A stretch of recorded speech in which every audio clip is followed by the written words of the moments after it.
Sisi tunamiliki mahospitali hapa Ukonga hapa Kardinal Rugambwa. Askari anaenda pale anawaambia sisi usiwatibu hawa tunataka tuone kwenye mochwari, usiwatibu walikuwa wanaleta vurugu. Mtu ameenda ameumia amepigwa risasi lazima tumtibu. Alafu baadaye sheria uzuri zaidi sheria zinaruhusu hata kama ana ile mnaita nini PF3 tunaruhusu kumtibu. Alafu baadaye ndio tunahakikisha kwamba tunatoa taarifa polisi mtu huyu hapa alikuja na amepigwa risasi. Hatujui nani amempiga lakini tumeona tuokoe maisha yake, sababu kitu cha kwanza kuokoa maisha. Ambaye sheria imekuja nzuri sana. Unaokoa maisha, afu baadaye mengine yatafuata mkondo wake. Na tulikataa, ilibidi sisi apige simu mpaka kwa askofu. Mmiliki wa hiyo hospitali jimbo kule Dar es Salaam. Akamtie. Wengine tu walikuwa wameumizwa zaidi. Mama mmoja amepigwa risasi kwenye tumbo.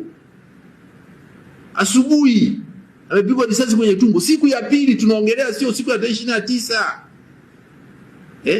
Sasa yametokea, sisi tuna hospitali, maiti tumezipokea. Sasa unaposema tusikiri, tukiri watu wameuawa kwa kupigwa risasi za moto. Hatujiongelea waliokatwa mapanga, sijui kama wenyewe wapo hatujui. Ndio polisi watatuambia sasa. Labda hiyo tume ndio itasema. Nimesema risasi tu lakini zipo walikatwa panga au hapo walifanya nini? Kwa hiyo hakuna swala kusema tusubiri tume.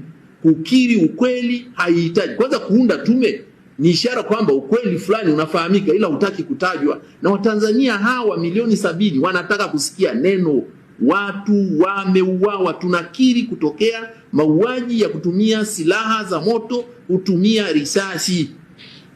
Ni nani? Ndio hiyo tumeje tuambie.